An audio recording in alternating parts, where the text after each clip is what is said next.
yata ako sentro. Yeah.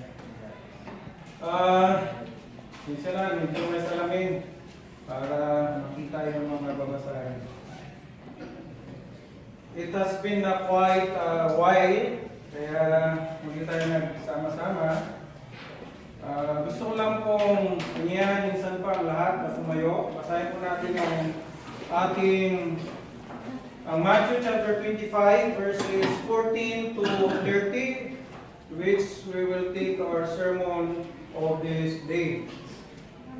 Verse 14, for it will be like a man going on a journey, who called his servants and entrusted to them his property. To one he gave 5 talents, to another 2, to another 1 of its according to his ability. Then he went away.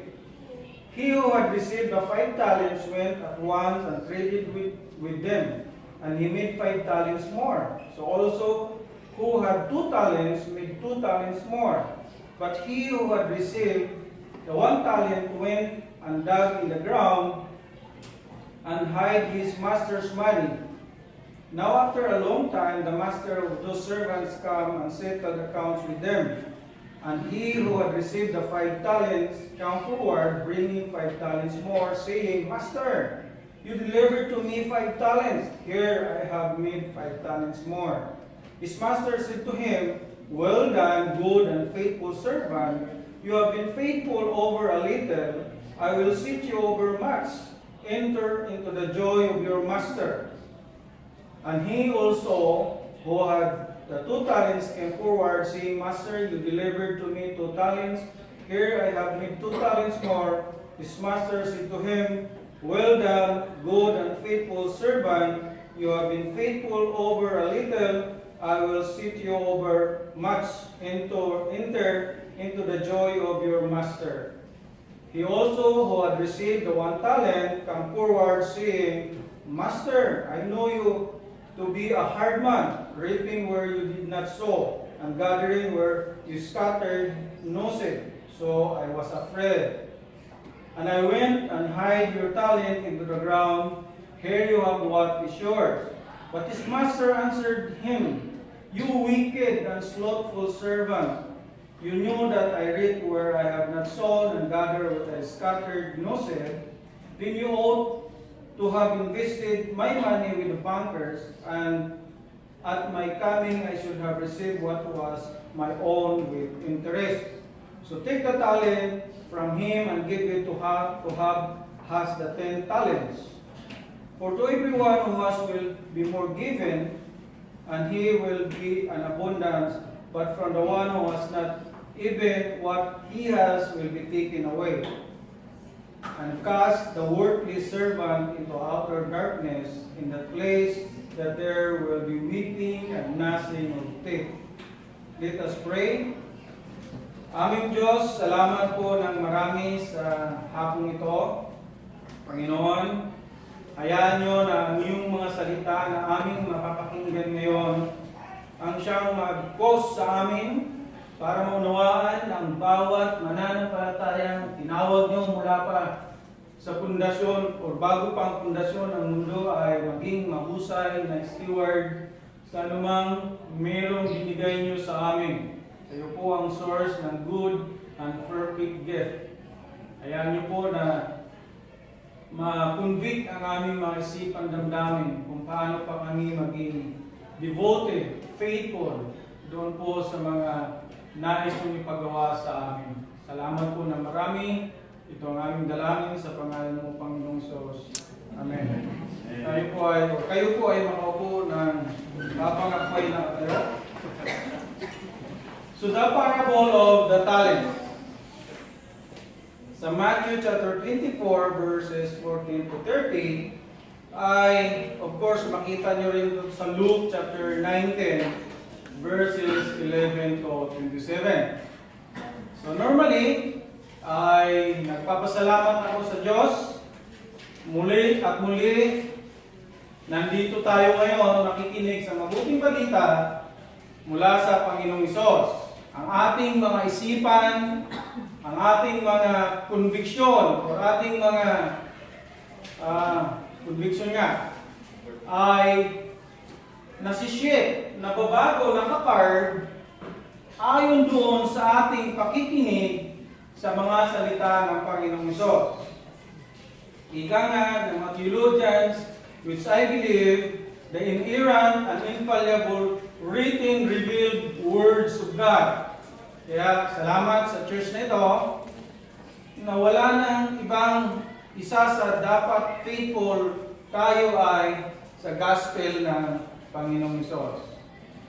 Appreciate the Lord for this opportunity, or for this opportunity that we have our fellowship, taking our spiritual lunch maybe, or spiritual dinner, or maaaring merienda pa lang ito. So, salamat sa Panginoon sa mga pagkakataon ito. Mukhang nalungkot yata kayo. Spiritual lunch, dinner, nalulungkot pa.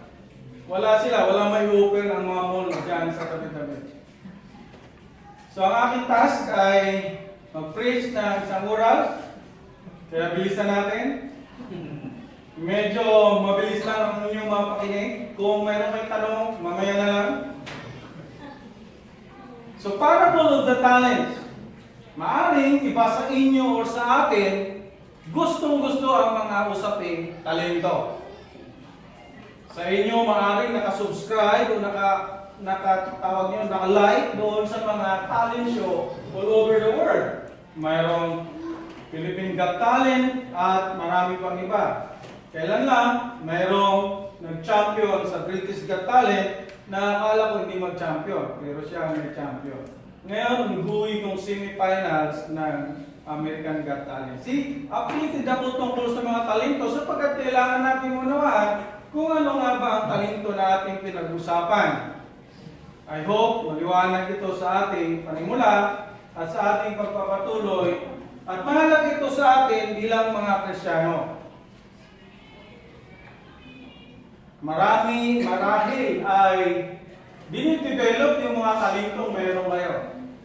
Maaaring iba sa inyo kung ano ang talento ay dinidevelop para maging competitive. At balang araw, malay mo, manalo kapag sasali ka sa mga patimpalak ng mga talent show.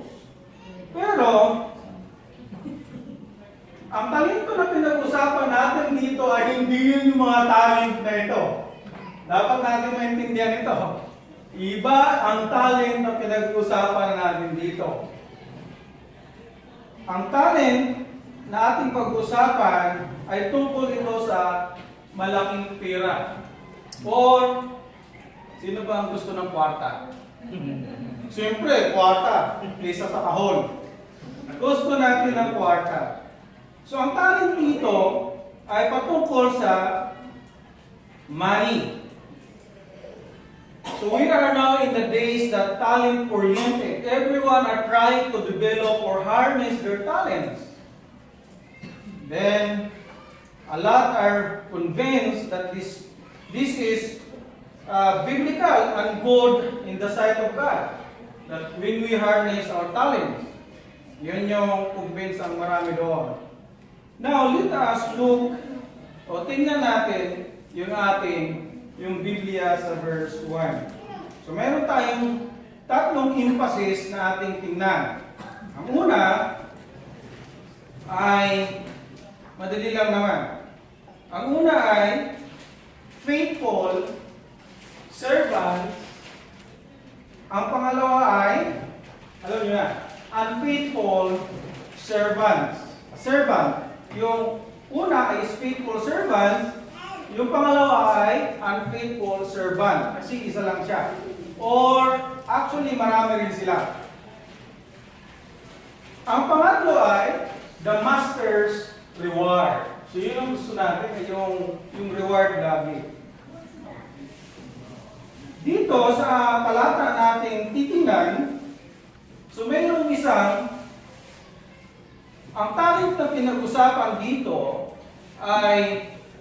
is a use of money. Sa verse 28, kung titingnan natin, 25 verse 18, sabi rito, But he who had received 1 talent went and dug in the ground and hid his master's money. British accent. Money.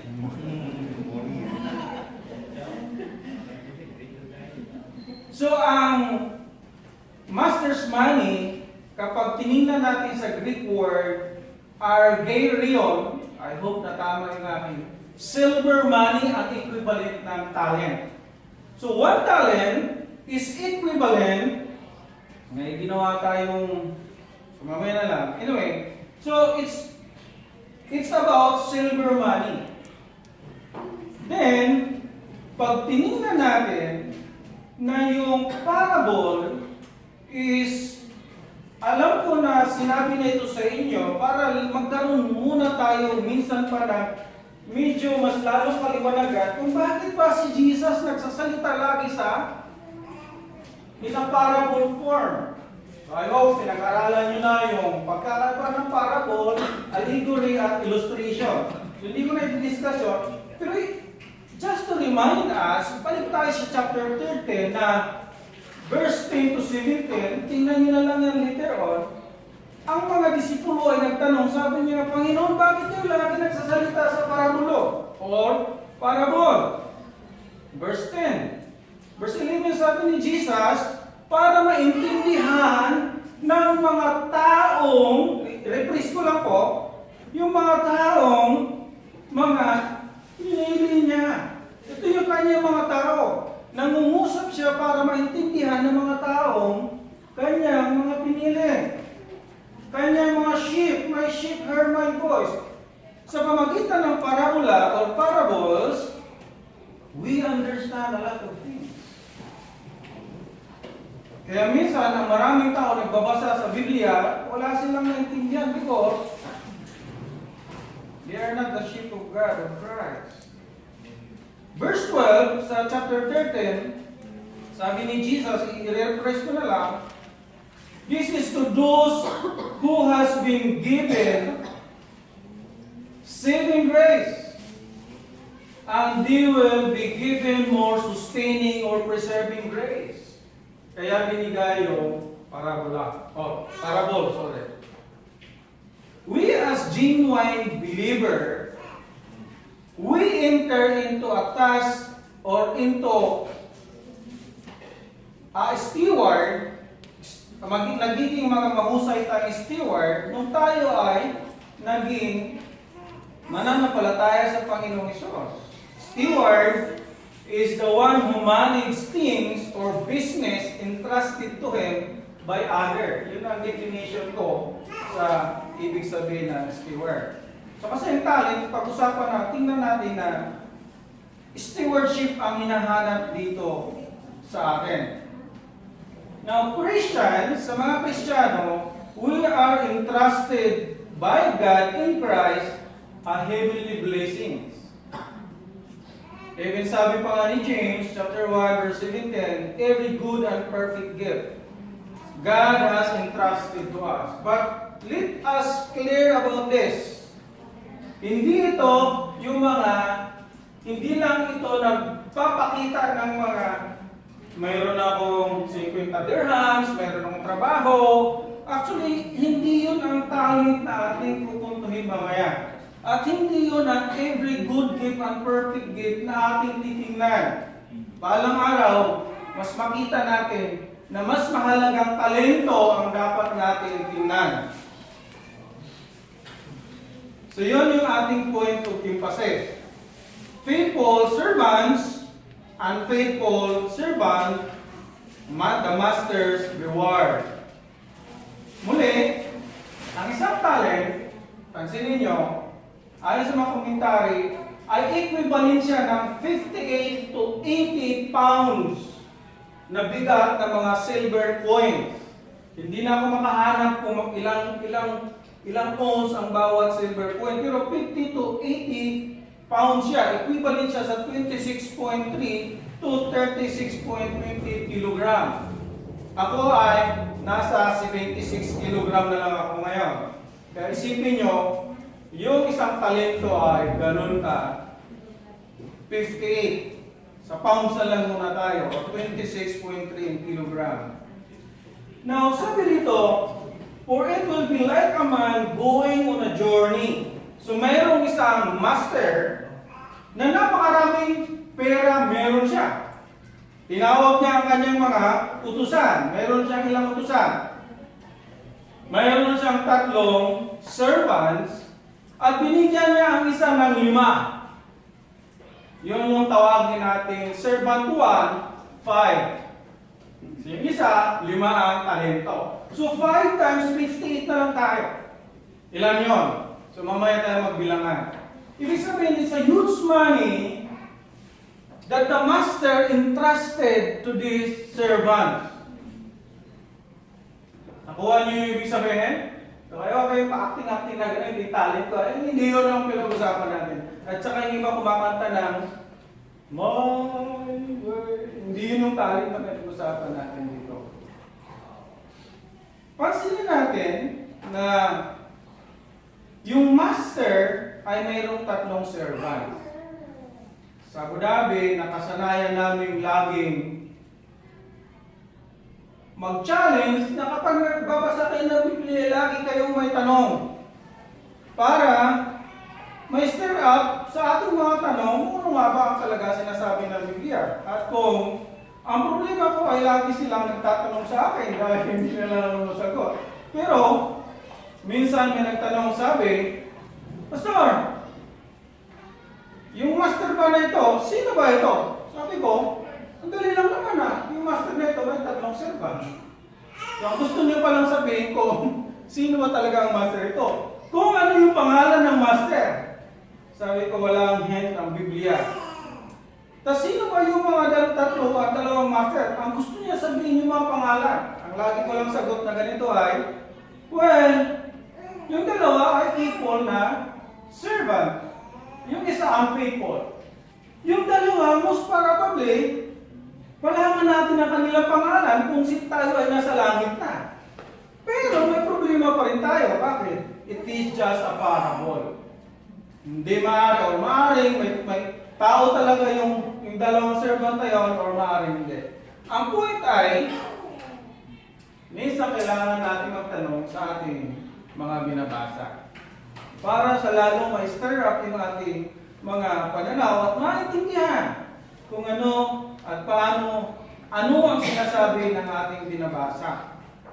So yung servant number 1, which he has 5 talents, 5 times 58, it equivalents 290 pounds.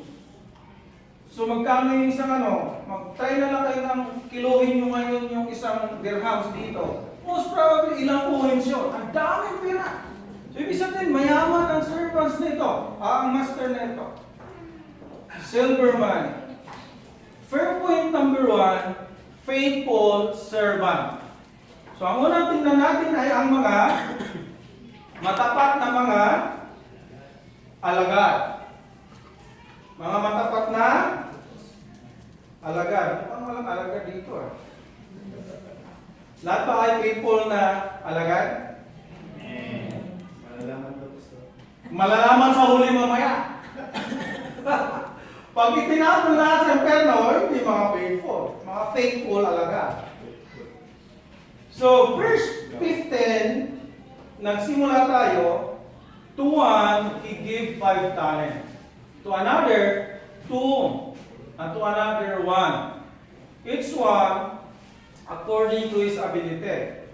Then he went away. Umalis, siguro, dahil mayaman si Master, siyempre, nagpa-relax-relax din. Baka punta sa Dubai, dahil mainit sa Pilipinas, pumunta sa mas mainit, nagpa-hotel-hotel dyan. Pero tingnan natin na, huge amount ang in-entrust niya doon sa kanyang mga servants.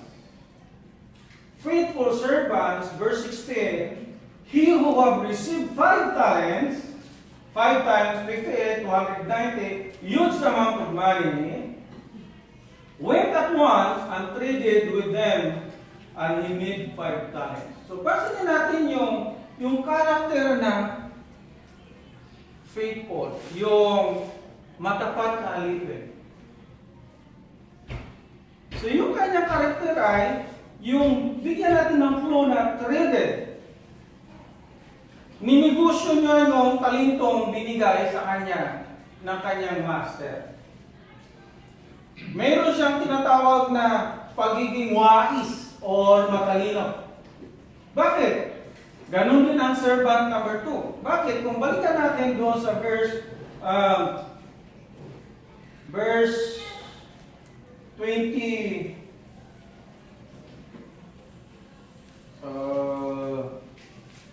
verse 24-25, see, mayroon silang pagkaintindi yung faithful servants na ito kung anong klaseng master ang kanilang pinaglilingkuran. Di ba? So 24, sabi rito, he also who had received 1 talent came forward saying, Master, I knew you to be a hard man, reaping where you did not sow, and gathering where you scattered no seed. So I was afraid. So yung mga faithful servants, alam din nila, kilala din nila ang kanilang master. So being faithful, they are wise enough para gawin ang business na in-interest sa kanila ng kanilang master. Para pagdating ni master, mayroon siyang i-report. At sasabihin niya, Master, eto na yun. Well, actually, yun ang nangyari.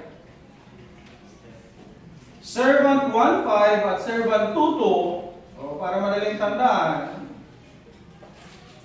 they are so faithful that they are able to manage, to do business with other people para sa kanilang pag-business ay mayroong mga hardship ito. Kailangan ito ng maayos na devotion or devoted sila sa kanilang business. Meron akong ginawa ko, sabi ko, entering into a business, there must an innermost amount of diligence, relentless effort applied para ang business ay mapangalagaan. Hindi po pwede ay ganun-ganun na lang. Ores, so ganun ang mga faithful servant. Ito yung mga taong hindi kayang pasukuin sa mga kunting problema pa lang. Ito yung mga taong mga mahuhusay, gumawa ng paraan for the sake that your master will be happy. Ito yung mga taong katulad sa sinabi ni Pablo doon sa Philippians chapter 3:13 verse Philippians chapter 2:13-15. Kung titingnan natin, as Christians, to be a faithful servant of Christ, tingnan lang natin yung dapat malinaw sa atin ang mga bagay na ito. Sa chapter 2 verse 13, basahin ko lang sa inyo minsan. I like this verse. Sabi nito, for it is God who works in you, both to will and to work in His good pleasure. Now, in contrast, doon sa mga servants, well, para nito sa mga faithful servants. May mga faithful servants secularly na talagang ginagawa nilang the best para sa kanila. Tulad sa atin, di ba? Mga servants tayo ng ating mga kumpanya.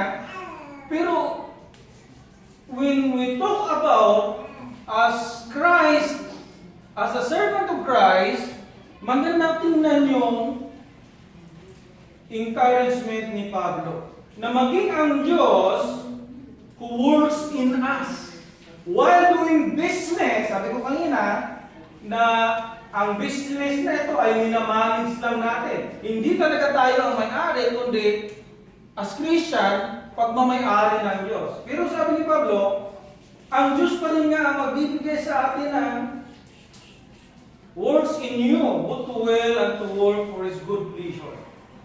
So, what we need to think when we are when we have talents given by the Lord, there is no such failing grades. Or there is no such balang araw na, Lord, kasi hindi ko nagampanan eh. And the Lord will told us na even, pinapalakas pa nga kita, amen. Then verse 14, sabi ni Paul, do all things without grumbling or disputing. So ito yung mga karakter ng mga faithful servants. Sino po ba ang faithful servants dito? Huwag nyo lang itaas ng kamay. Pero kung lagi kayong nag-grumble, maraming tanong, maraming reklamo, kahit anong sabi mong faithful, hindi ka faithful. Ibaba mo na lang kamay mo. Verse 15, chapter 2 ng Philippians, that you may be blameless and innocent children of God without blemish in the midst of broken and twisted generation, among whom you shine as lights in the world. So pansinin nyo, kung i-apply natin ang faithful servant as Christian, lagi at lagi mayroong mapagpala sa atin. Bakit? God is empowering us to do His business. We are not grumbling and questioning. We are always looking at our status. I should be blameless. At ang maraming ibang klaseng itong tao na ito. Binigyan na namin maraming trabaho kinakaya pa rin. Hindi nagre-reklamo. So yun yung somehow application ng mga faithful servants. So I encourage you, brothers and sisters, we need to check ourselves. Am I a faithful servant? Ito yung maganda. Yes, genuine believer is entirely faithful to God in Christ. Totally, we are faithful to Him. But sometimes we are unfaithful. Di ba? Tama ba yun? Or ako lang nakakaranas doon? mukhang layo ko dito bumalik ha. Kaya naman ako. Ako lang pala. Well, yes, we're faithful to the Lord. That's why, ang bilis natin ma-remind sa mga simpleng bagay. But sometimes we are so weak, we fail, na hindi na tayo faithful. But the Lord is faithful even we are faithless. In 2 Timothy chapter 2 verse 13. Second is the unfaithful. The unfaithful, bago tayo pumunta sa reward mamaya. Well, alam natin na po ito, ang faithful ay meron siyang 50 pounds na silver money. Ito yung tinawag dito na wicked. Ito yung unwise. Ito yung akala niya open ang lahat. Diba? Ito yung ayaw maghirap ng kahit konti. Ito yung mga unfaithful. Ito rin yung mga madalas yung tumaas ng kamay, pati pa, at nagsisigaw nila faithful. Being faithful, kailangan po natin maintindihan ito. Being faithful in the Lord, it must be demonstrated in our faith, full of walking. Tignan niyo yun? Nadidemonstrate ang pagiging faithful doon sa ating mga feet, sa ating mga lakad. So sometimes we don't need to talk a lot. People will see that we are faithful. Sabi sa Biblia, sabi dito,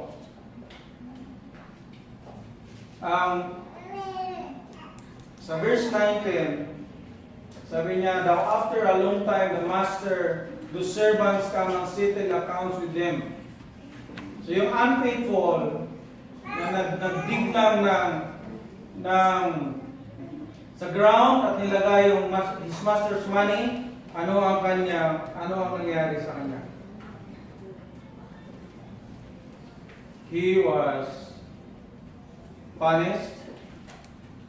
Now, tingnan natin maigi dahil maraming mga problema sa kaisipan tungkol dito.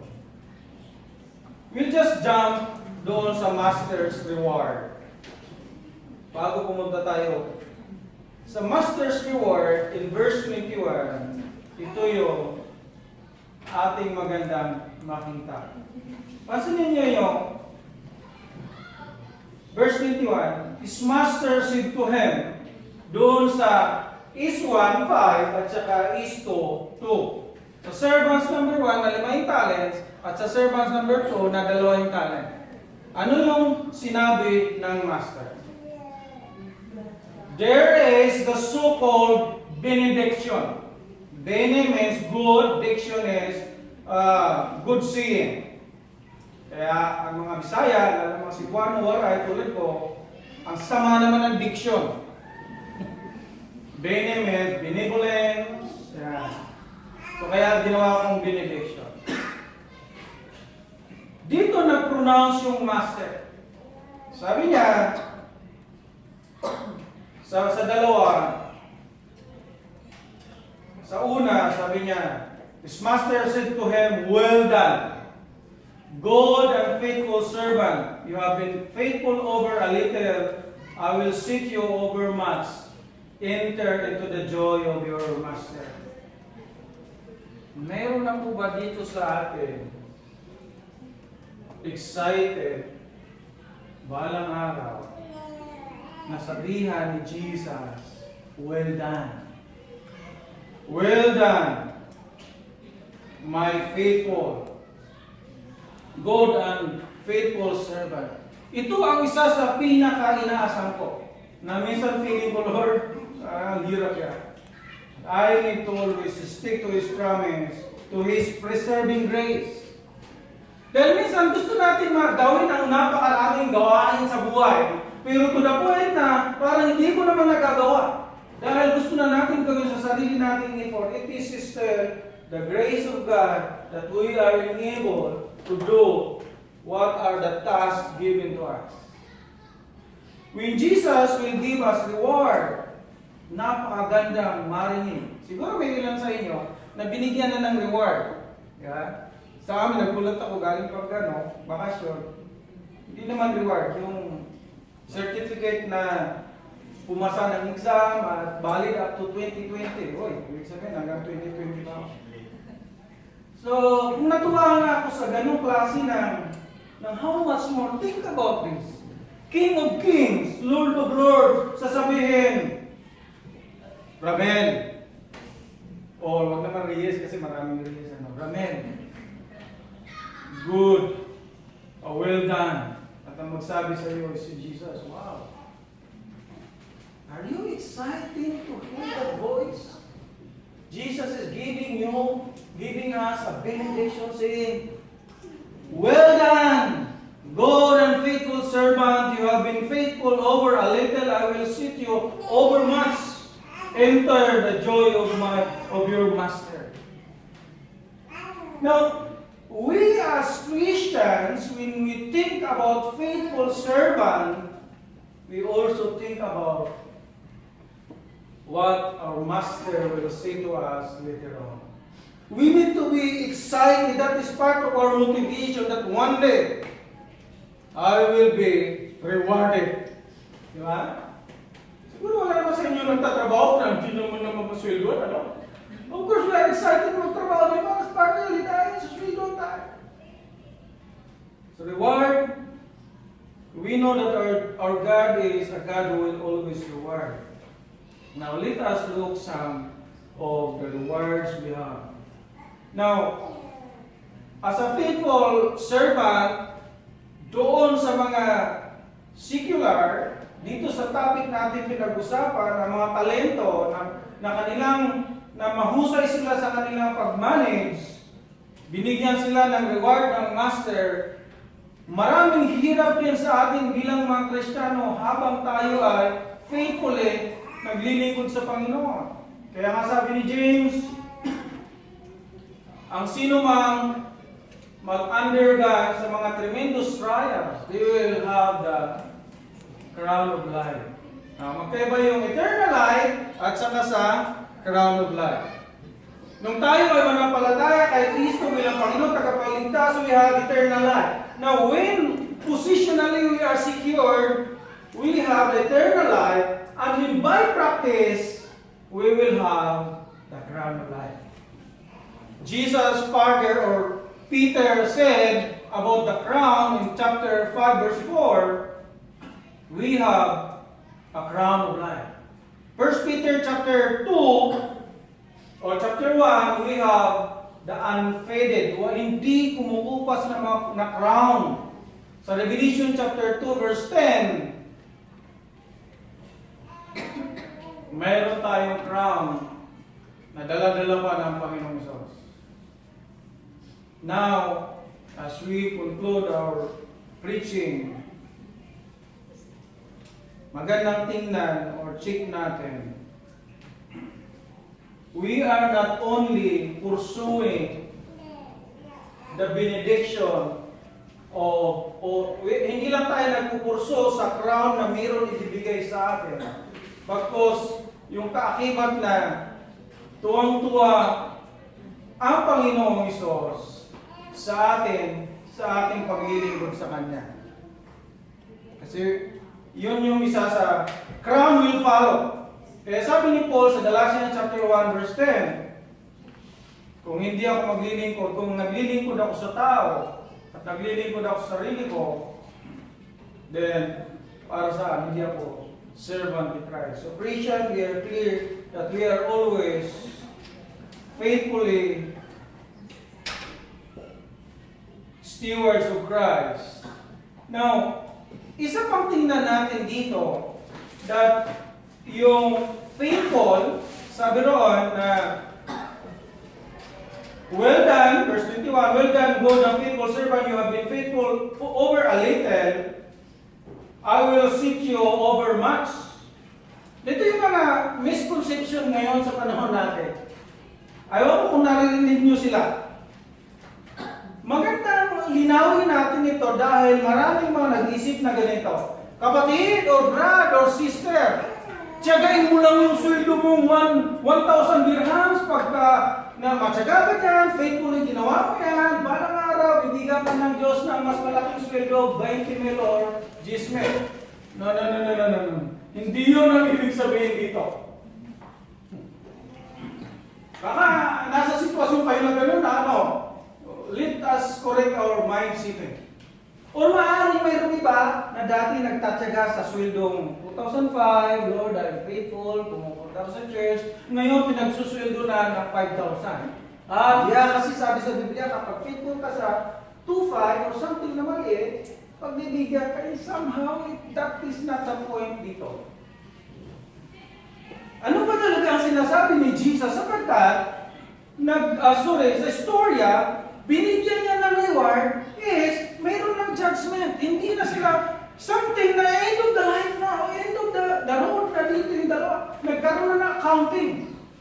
So kung i-interpret mo natin ito na, ayusin ko lang ang sweldo ko na 5,000, dahil after some time, gagawin ako ng Diyos ng 25,000, accounting na dito, end of the road na eh. Kaya isa na tinapon na sa inferno eh.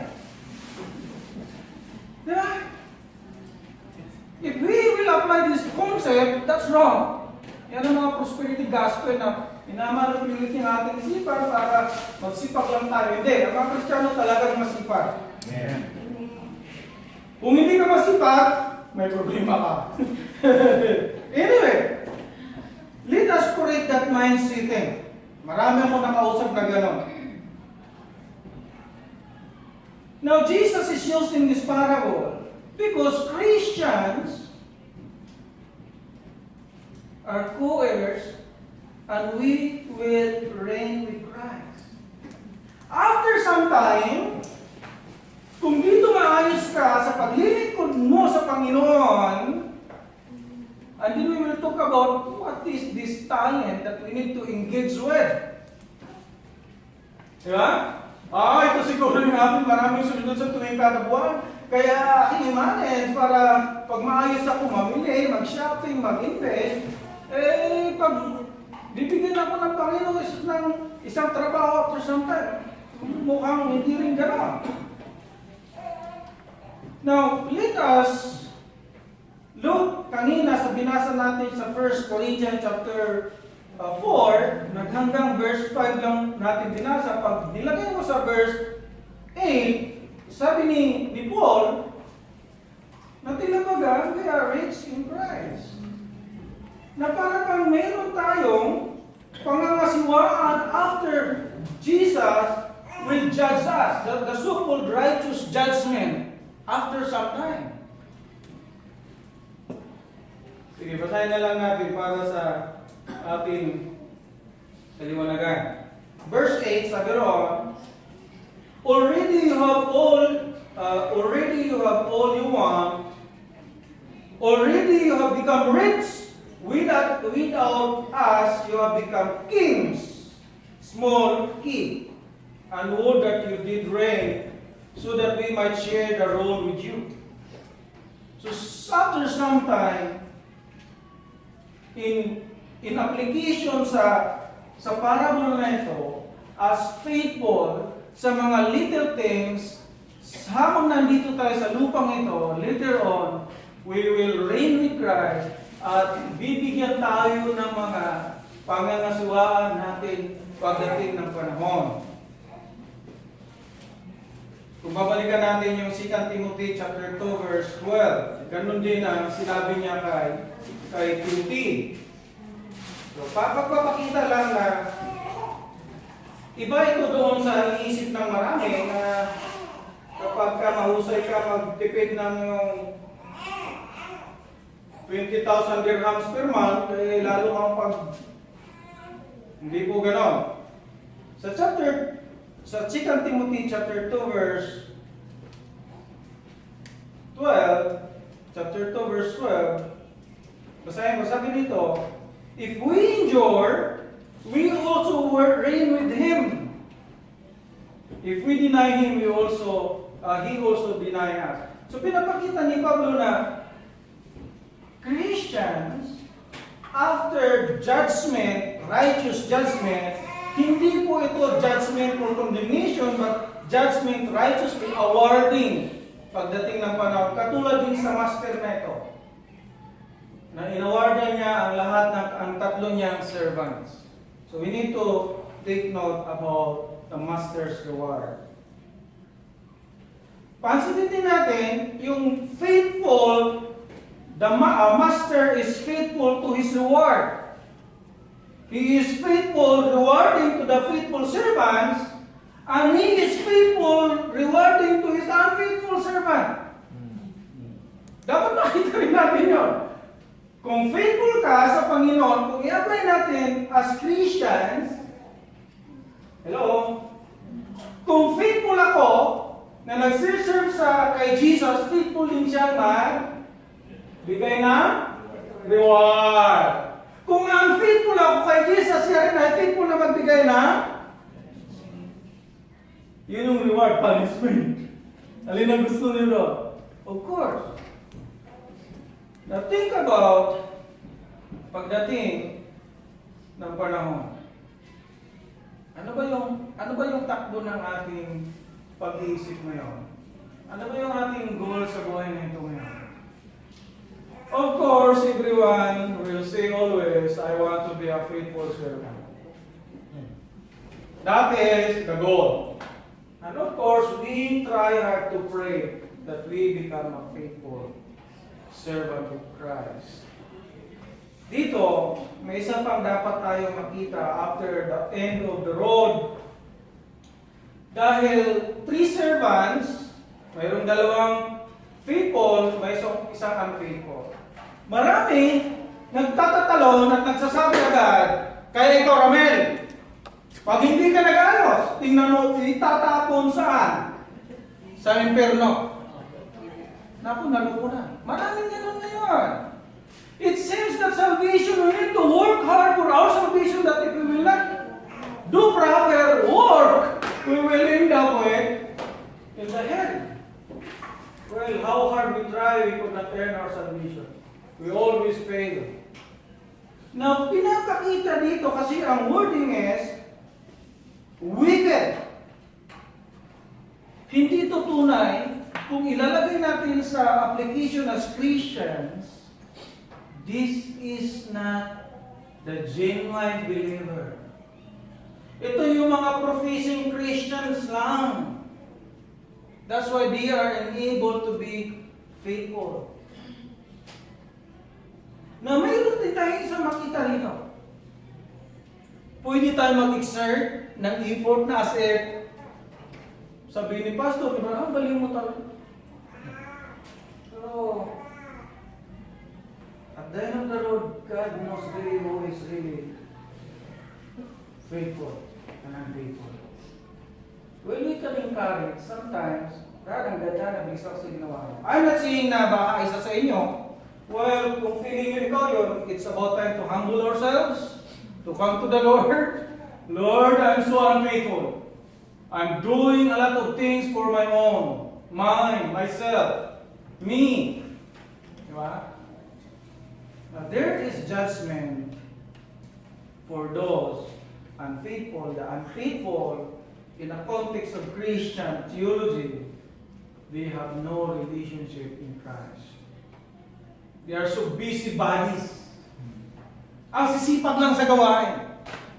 Yeah? Pagdating ng giving, nagbibigay din niya. Pero dito. So, huwag tayo magpa-quote. So, this parable is for us to understand na faithful is always enabled by our God in Christ that they can perform. They will be good steward of God's business.